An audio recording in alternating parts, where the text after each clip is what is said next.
there was a discrepancy in some of the technology that the state requires in the courtrooms.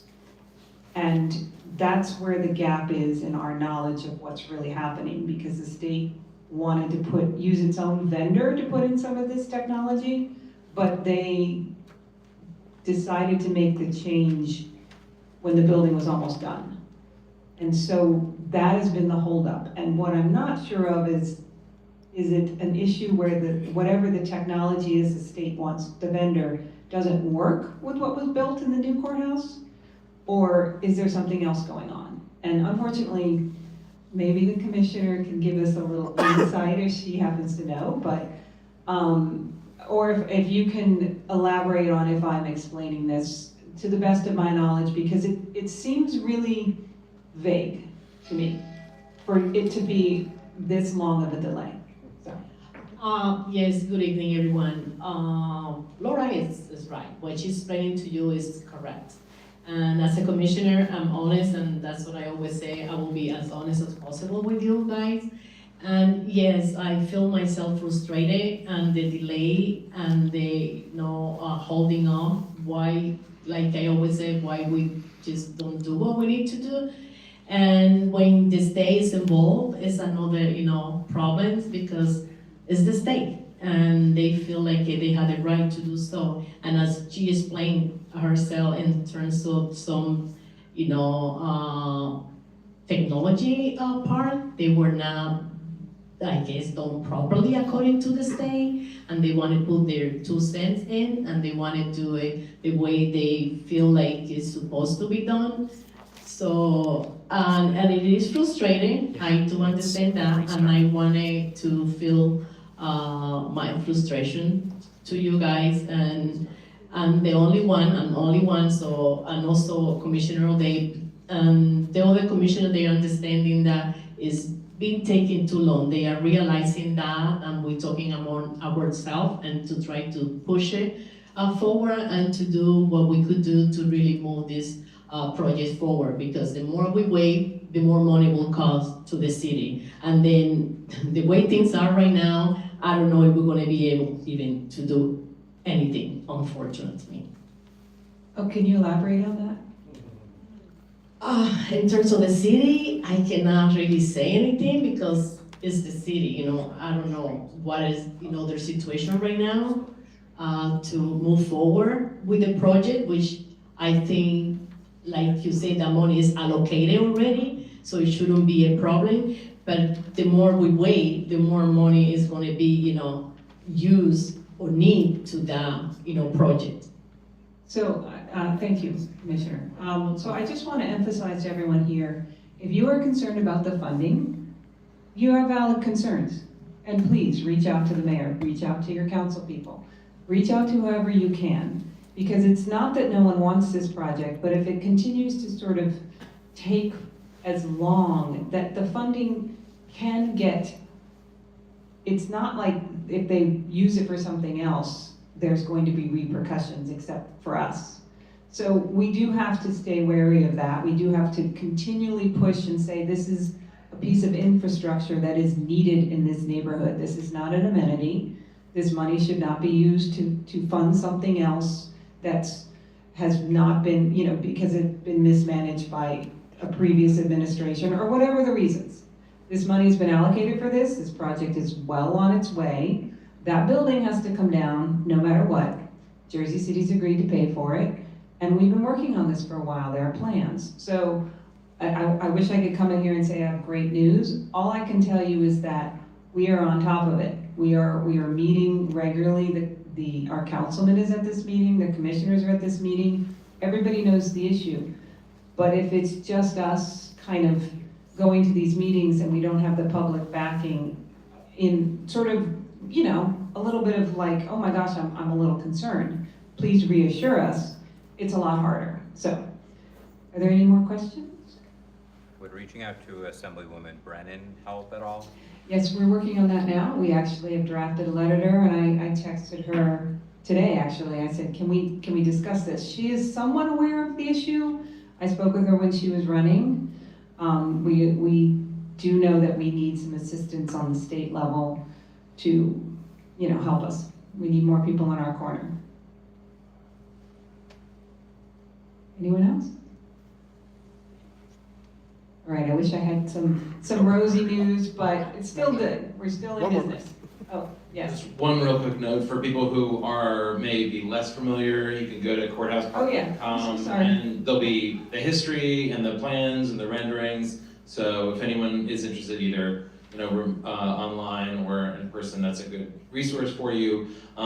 As Laura mentioned, there are a bunch of moving parts and a bunch of different parties. So if you're ever wondering about how, what's the current status, or what can I do now? Lauren mentioned sort of making sure that your elected officials are hearing from you now at the state, county, and city level. We're always happy to be a resource, or making sure that you're fully informed and can make the best case to your elected officials. So don't be shy about reaching out as well. Thank you. Thank you, Russell. And I want to thank the commissioner and the councilman for their full support on this.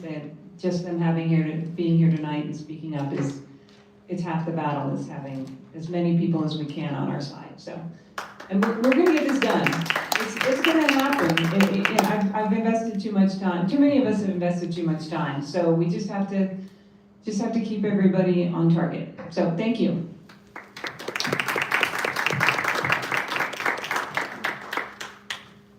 Thank you, Laura. And one more time, what was the website again? Courthousepark.com. Courthousepark.com. And I believe you can sign up to your newsletter with just your email, right? That's right. So go to courthousepark.com, sign up for their newsletter via email, and you'll stay up to date. And we'll also obviously stay on top of this as well, because it's important to us. And so the last presentation tonight is going to be the Embankment. Once they wrap up, I'll make some general announcements for the membership and public announcements for everybody here. And then for the members, the JSQCA members, just stick around for a few minutes for us to do our in-person voting for board elections. So without further ado, Maureen. All right, Maureen. So she's going to talk about. Oh, and Sean. I have you. Take it away.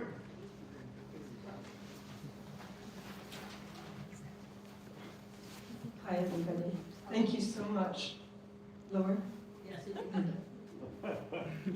Thanks, Mia. Thank you, everyone, for inviting us to give you an update on the embankment. I think this is our third time that we've presented here, and I really appreciate the interest from the Journal Square Community Association. Thank you. So I think everyone knows that in November, we actually settled our long-standing 20-year litigation with the developer that will allow us to proceed on implementing our vision for the embankment.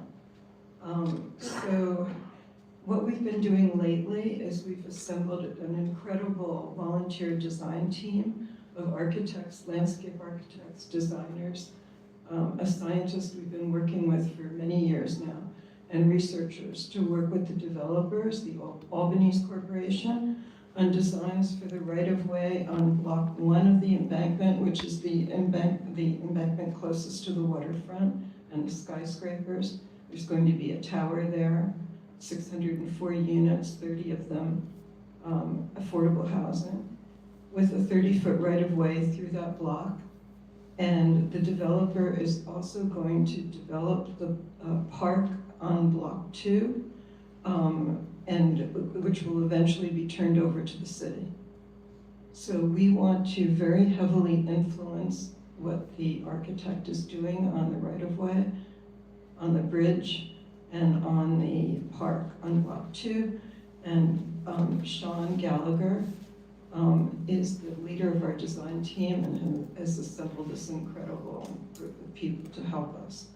The relationship's really going well, with Albany's very receptive to concept designs for a mass timber bridge spanning Manila Avenue, as well as a more nature-oriented approach for a park that they initially proposed had more hardscape and amenities.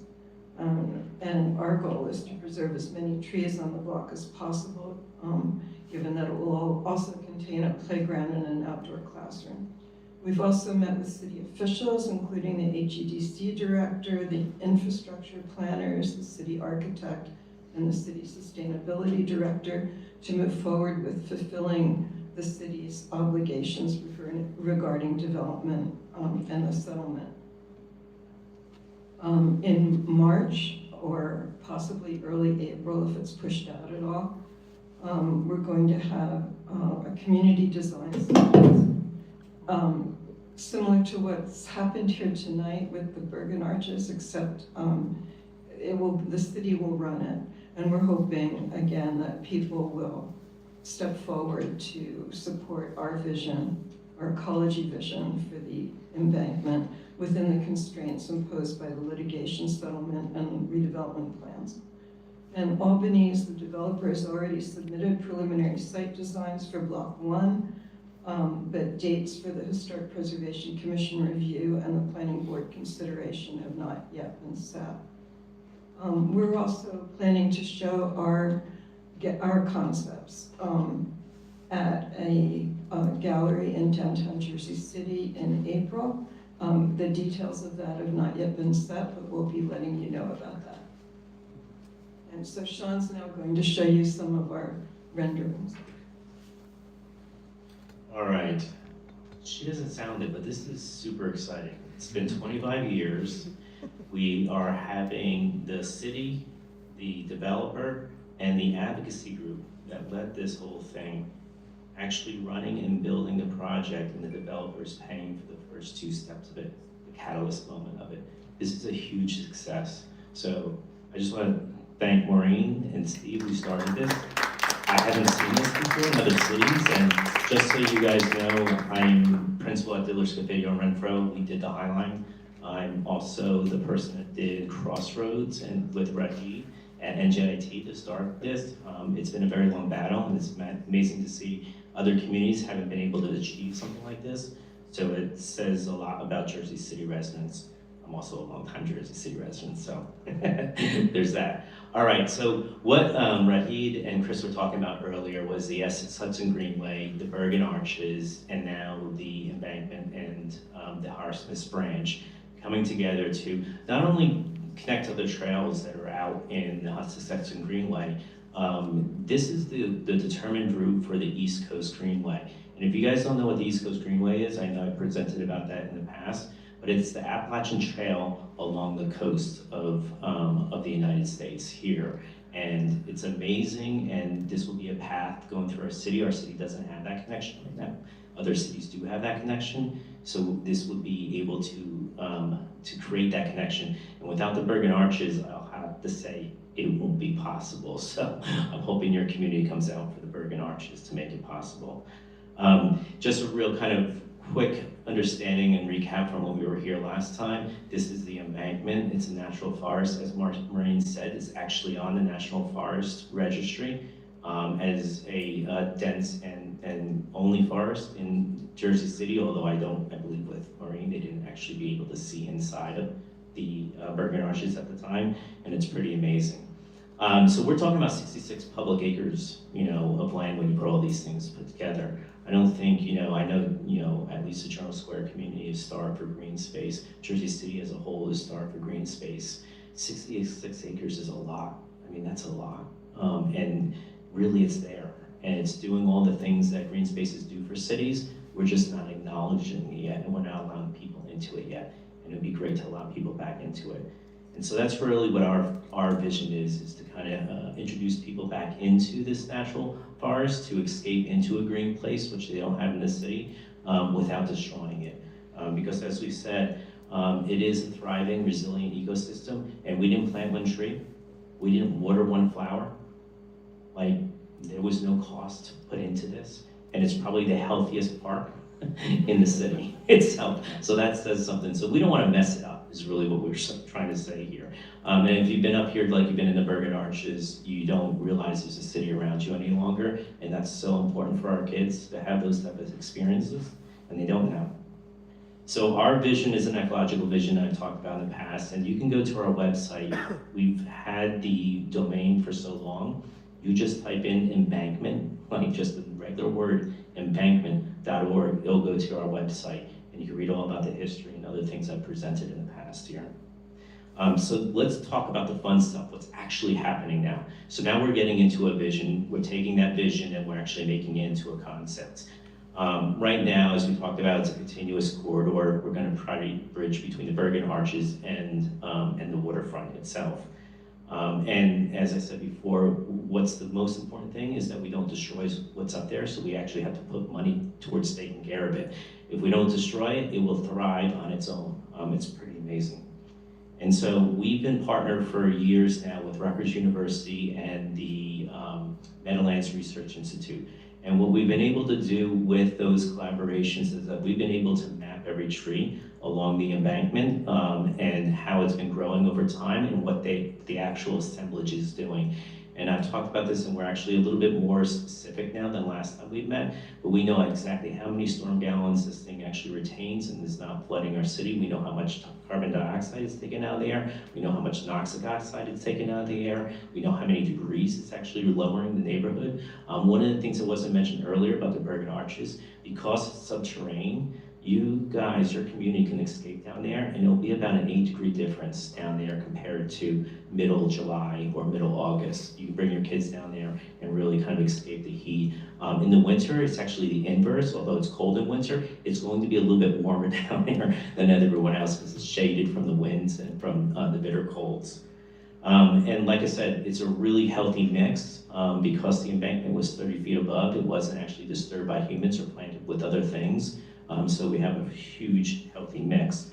And so this is where we start. We actually know the productivity of the entire natural ecosystem along that area. And what you're seeing here is these are Rutgers studies, and they're actually where it's really highly productive and where there are some non-productive zones that might be able to be places where we can bring humans back in without destroying the ecology.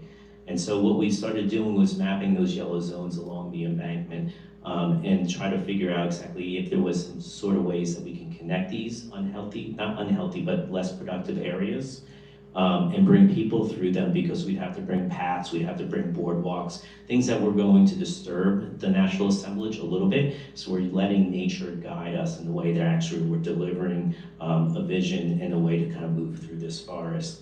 And so then we started to 3D model that activity. We're 3D modeling the canopy, the exact canopies up there. All this work is being done by volunteers. All this work is being done by our own community body. We didn't hire, the city didn't pay for anyone to do this. We just organized, and through the community, we were able to put this together. And so what we have now is we're going into areas where we know that this thing has meadows. The thing, when I say thing, I meant the embankment, the natural ecology that's up there, has meadows, it has forests, and it has one big problem for a connective route. It stops. We have to go across streets. So we need to bring back bridges in order to make it connected. So we're starting to work on the bridge design of that. But just starting with Block 2 and Block 6, what we found out by studying these embankments is that Block 2 and Block 6 have more meadows, have more open areas, less canopy density. So we're trying to program those as active landscapes. And so what you're seeing here is one of the 3D models modeling the trees that exist there today, and also some of the remediation and the areas that we can bring the public into experience that meadow. One of the things that we're assembling in Block 2 is a forum space or an outdoor classroom space where children can play, but children can actually learn as well. There's also trails that will bring you along farther into the forest of the embankment. Blocks 3 through 5 are actually a lot more dense canopy, and we're really taking this kind of idea of going out to a national forest and walking through it and being able to observe nature around you in a more passive way, but in a little bit more kind of a sensitive way. So what you're seeing here is modeling Block 4 actually, and paths moving Block 4 that sort of avoid the larger tree calipers that are healthy and kind of wander through this. And this would be the first time that there's actually an urban experience where we didn't plant things and decide what the sidewalk should be first and then put the trees later. We're actually, first kind of an ecological park in a downtown area. And these are some of the renderings from our volunteer team. Blocks 2 through 6 will need bridges. Blocks 2 bridge is right now being worked on with the developer, with a manufacturer that has put together a proposal for the developer. I just want to say for the assembly people and stuff out there, that the paperwork came in today. It's under budget. One of the reasons why the mass timber bridge is super important is because we're talking about natural assemblages. And mass timber now, the technology has grown in a way that it actually can outperform and will outperform steel and concrete bridges because it doesn't have the same freezing and thawing principles that concrete cracks, steel rusts. Mass timber will not, but it's also obviously carbon negative, and what a forest should be doing is it's of the forest while we make the bridges of that as well. One of the things that we're looking for is actually that it brings across a little bit of the plant and native species, as well as bringing people across. So we're looking at that in the bridges. This is a mass timber bridge designed by the community and going across the communities. This is over Jersey Ave.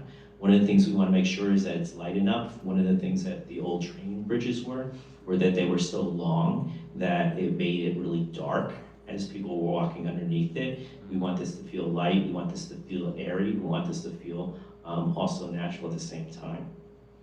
And so these are some renderings of going across the bridges. So block 1 and 2 are actually in active design now. Albany's has deadlines they need to meet in order to submit city planning. There's financing structures that are already in place. So we're running with a team of volunteers really fast to work with them. This is the building that they're working with and they're designing right now. It's a tower on block 1. This is right across from what used to be called Metro Park and the old Bed Bath & Beyond that was down in that location where the ShopRite is. It's now going to be all towers. This part of the embankment actually is where the embankment came down. It's concrete walls.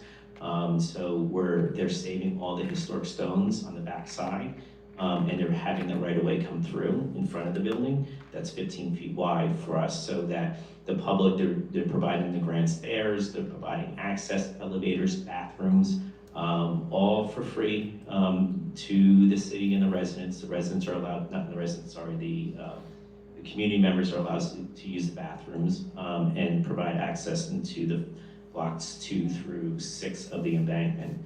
And they're lifting all of their amenities up and off of it. We're working with them right now. There's going to be, I didn't show my markups here, our markups here. There's going to be more trees and things along that right of way that goes through there. They had not been working with us because we were in, obviously, as Maureen said, litigation. And so they were working independently with a landscape architect who made more of a traditional urban park with lots of lawns and playgrounds and all sorts of hardscape. But working with Albany's, the owners of Albany's actually really enjoy our light touch approach. And so now we're starting, and we have already started, I met with them a couple of times about collaborating, about taking, some of the things that they think the community, and the community actually asked for a little bit as well, need the programs that were up there, but then also taking a light touch approach and trying to do these, such a thing as a playground in a light touch way, but then the rest of the vision be ours. So one of the things that we just worked out with them last week was that one of the things is that we want kids playing, they need to go to the bathroom quickly, there's all these things. We want to take those programs and push them more towards the development side, and then take the more kind of outdoor classrooms, art, observation things, and push them towards the forest side. So we've sort of worked out a reprogramming on Block 2 last week for the landscape architect to work with. Then we kind of presented to them last week and gave them all the materials about how we actually approach designing Block 2. It wasn't from drawing a squiggly line and saying this is beautiful, this is landscape. We actually showed them exactly how the community looked at this. So it started with the productivity reports that we got from the different layers, from the canopy down to the understory from Rutgers. And you can see is that we started to then map from Dresdner. We got every tree caliper that's along there, and mapped that on top of the productivity of the space. And then we started to figure out ways that we could get passed through with failing the least amount of trees, and then putting, you can see the outdoor classroom there, putting the larger program spaces where the soils and the productivity were not great, and we would need to go up there and start to remediate it in some way. So the program itself is not disturbing the healthy areas are saved for the public to observe. And so then we started to actually work with requirements, how wide sidewalks have to be for not urban conditions, but if you're doing rails to trails or you're doing other outdoor activities, and where the decks could be and where the kind of lifted passages could be through the woods and the playground. So once we sort of had that figured out, then we started to map this and bring the trees back into play to see, where we were. And this was last week. We have a meeting 2 days from today. Sorry, everything's blurring with me.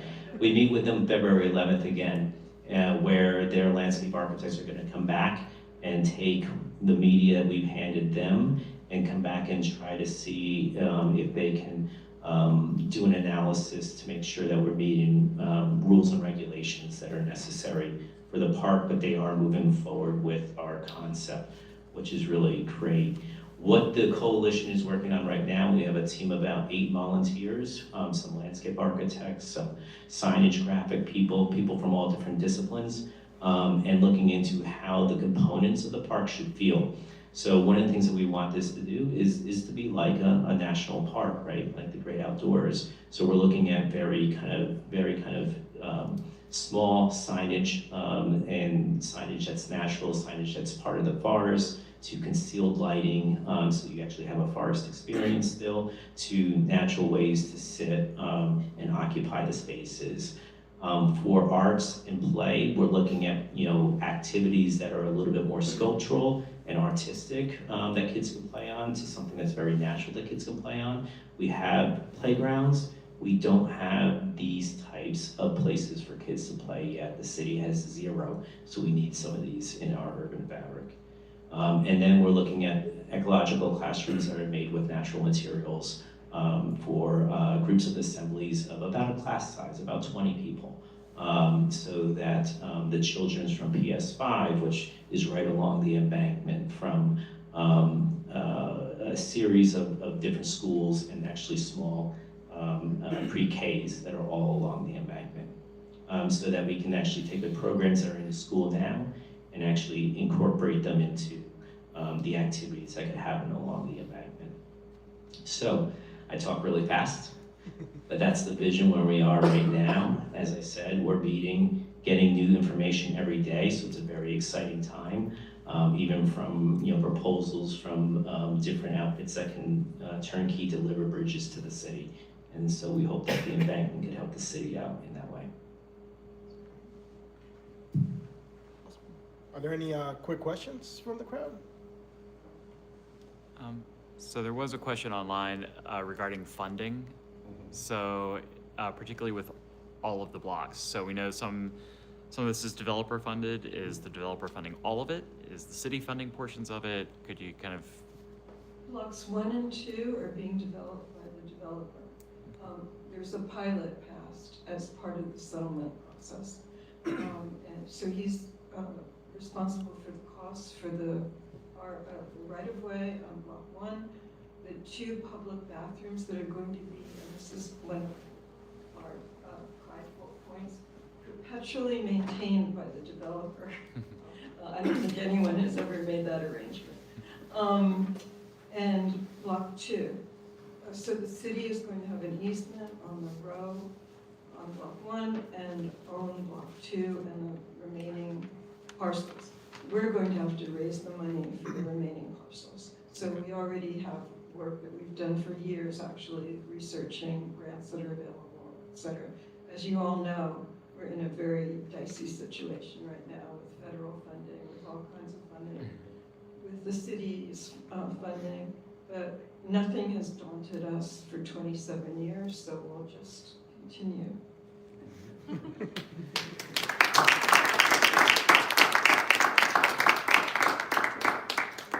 Thank you.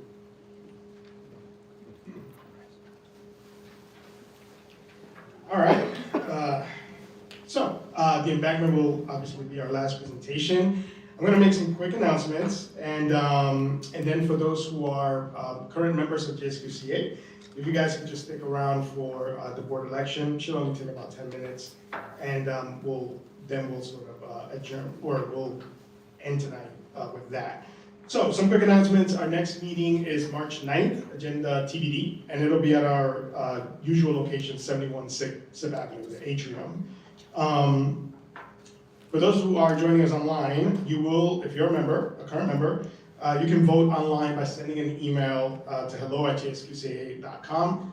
We have 2 of the 3 candidates for the board positions that are open. They'll introduce themselves briefly. Basia, who's one of the candidates, wasn't able to make it. She wasn't feeling well, so I'll read the statement that she submitted. And so you can just send an email to hello@jsqca.com with your top 2 preferred candidates. You'll have until tomorrow, 9 p.m. We'll email these instructions, but give me a Gmail. General announcement, please join us in our social media. Instagram is a fantastic way to stay up to date with what we're up to, as well as our YouTube channel. So we're trying to restart that channel that was dormant for some time. So please subscribe so that we can continue to do live streams, because there's like a minimum subscribing amount that we need. Survey. Last week we sent out a 2026 survey regarding your thoughts as to how JSQCA can improve. Once we wrap up elections and all of that, we're gonna resend it out again so that members and community folks can also weigh in. And then lastly, as I said, regarding Bergen Arches, but it also holds true for Embankment and Courthouse Park, tonight is not a one and done. We're gonna continue collaborating with these institutions. And so to members, please do share your thoughts regarding these projects. We look forward to working with the mayor and with Councilman Zupa, as well as others, to make sure that they take place. Mark.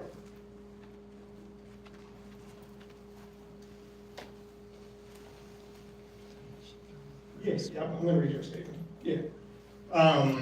Okay, so with that said, those of you joining us tonight, you are free to go. For those who are members, if you guys could just stick around for the election.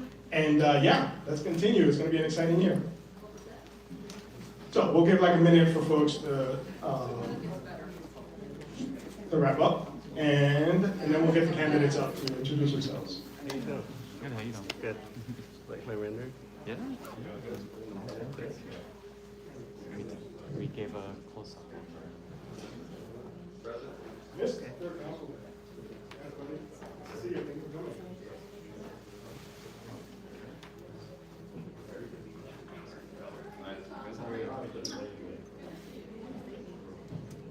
Sweet. So, democracy in action. So this is what it's all about.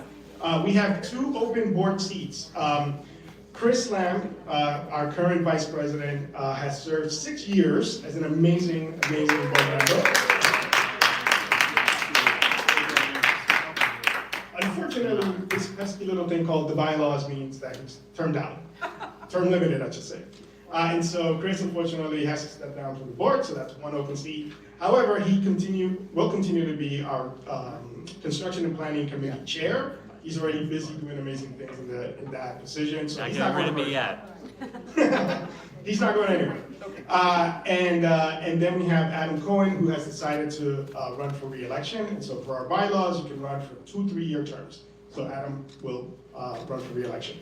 And so what I'm going to do, we're going to go just alphabetical order.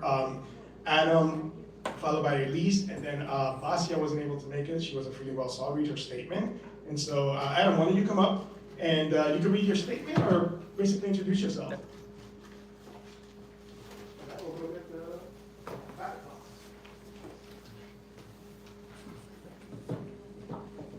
Good evening, everybody. As Fitz mentioned, I'm Adam Cohen. I have been on the board of the JSQCA for the last 3 years. I've been a member since 2019, a couple years after I moved to Journal Square. Since 2020, I've been the chair of the Transportation Committee. And in that time, we have advocated pretty strongly for various pedestrian and other safety improvements. One of the big things that we worked on last year was addressing the state of disrepair of the Five Corners intersection in front of the library, just to be clear, not the other Five Corners by Journal Squared, which is still a problem. And those efforts ultimately led to not only the intersection being resurfaced and drivable, but a whole bunch of safety improvements on Summit Avenue, closing the kind of awkward turn lane by Banana King, for those who know it, and kind of generally improving that intersection in various ways from a traffic flow perspective and from a safety perspective. So I continue to be focused on transportation aspects, yeah, I would love to continue to serve on the board and advocate on behalf of our community, both on the board and to the city, if you will allow me that opportunity. Thank you.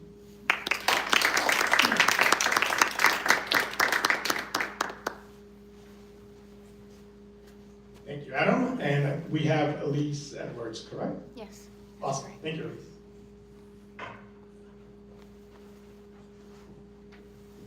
I'm short, so I'll stand up here.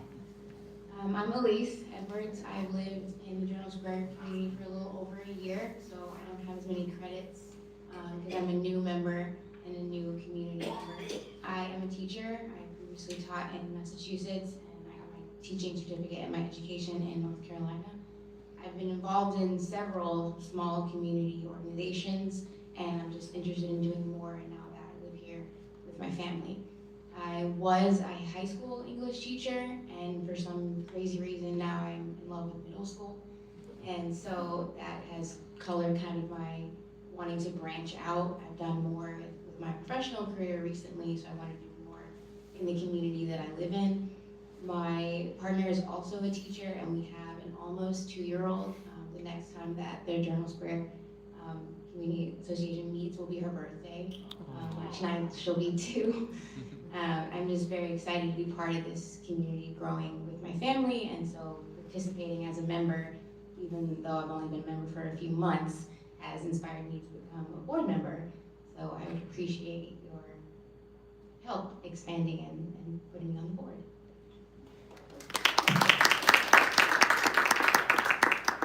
I do just want to quickly note, Elise's daughter, my daughter, and Basha's daughter are very well acquainted with each other. Look at that. So as I said, is it Bashia? Yeah. Bashia. Bashia couldn't make it tonight, and so I'll be reading her statement. My name is Bashia Tran Fader, and I moved to Jersey City in March 2020. During that time, I got married and was lucky enough to grow my family. I now share that same apartment with my husband, little toddler, and dog. Journal Square is an amazing, magnificently diverse neighborhood, and on a near daily basis, I see opportunities for it to better serve the people who live here. As a resident and parent, I'm deeply invested in Journal Square's future and would like to contribute more meaningfully. I'd be very grateful to serve on the board and have a more hands-on involvement in the neighborhood. I was born and raised in Krakow, Poland, and I have traveled extensively. I can bring a different perspective or ideas to the table. As a children's book illustrator, I have experience working with different clients and art directors, collaboratively and diplomatically working through differing opinions to reach shared goals. I'm a stay-at-home mom, working mom, and bringing with me strong organizational skills. Through the years, I've been an active member of the community, reporting issues like construction violations via See-Click Fix, or by participating in street cleanups. Thank you for your time and consideration. So thank you, Basha, for submitting the statement. And so all of you should have an index card. Those of you online, obviously, your process will be different. Those of you who are here, you're gonna select 2 names. Adam Cohen, Elise Edwards, Basha Fader, 2 of them, or 2 of those 3. And then you're just gonna drop your index card into that box. I'll carry it with me. Into the box, and then you're free to go. Those of you online, we're gonna be sending instructions tonight after the meeting, but all you need to do is submit an email to hello@jsqca.com with 2 names, right? So you're voting for 2 open seats. You have until tomorrow, Tuesday, 9 p.m. Tuesday, 9 p.m. to send your email to hello@jsqca.com. We'll be making the announcements, the results shortly thereafter, or maybe Wednesday.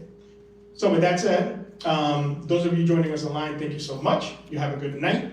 Those of you in person, whenever you're ready to submit your vote, you can bring it up and I'll take the box. Thank you.